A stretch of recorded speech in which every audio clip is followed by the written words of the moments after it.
और फिर एक दिन आई हमारे घर पे पुलिस, बोलते हैं क्या है तुम्हारे रूम में, देखना है। जिंदगी में कभी आलसी बन गए ना तो ऐसी वाट लगेगी कि कभी समझ नहीं पाओगे कि क्या से क्या हो गया। एक एग्जाम्पल बताता हूँ, सच्ची घटना है। ये बात है जब मैं प्राइम आलसी हुआ करता था, क्लास 11th में था और नया नया नागपुर में रहने के लिए गया था। मैं अकेला नहीं रहता था वहाँ पे, मेरा एक दोस्त भी था, मेरा रूममेट, जो बचपन से स्कूल में मेरे साथ पढ़ा हुआ था। ठीक है, हम लोग वहाँ पे रहना शुरू किए, बहुत खुश थे, घर छोड़ के पहली बार निकले थे, मस्त से सब एंजॉय कर रहे थे। फिर आती है दिवाली की छुट्टी। दिवाली की छुट्टी में हम लोग जाते हैं अपने अपने घर, और जब लौट के आते हैं ना तो जो मेरा रूममेट था वो ढेर सारी चीजें घर से लेकर आता है कि देख भाई मैंने ये भी लाया वो भी लाया, ऐसे खाएंगे वैसे खाएंगे, इसको ब्रेकफास्ट में खाएंगे, इसको लंच में खाएंगे, इतना मजा आएगा, ऐसा होगा वैसा होगा, दुनिया भर की चीजें। ठीक है, अभी हम लोग बहुत खुश हैं, अपने आने वाले टाइम बहुत अच्छे से निकाल रहे हैं, नया साल आ गया। लेकिन नए साल के आते आते तक ना हमारे रूम में बड़ी वियर्ड सी चीज होने लगी। वियर्ड सी चीज इन द सेंस, हमारे रूम में कोई भी आता था ना तो हमको कहता था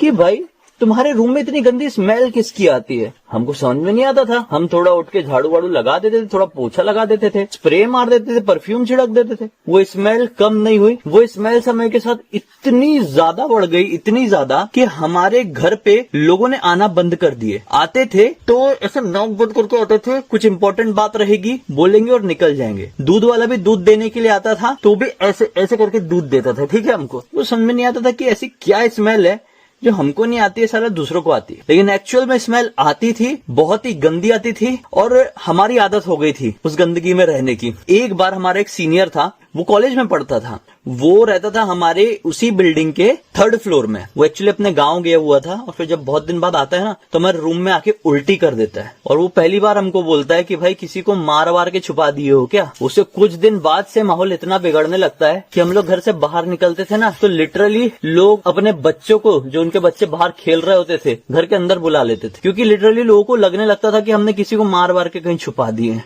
और फिर एक दिन आई हमारे घर पे पुलिस। जी हाँ, 2 हवलदार हमारे घर पर आते हैं, बोलते हैं क्या है तुम्हारे रूम में, हमको थोड़ा सा देखना है।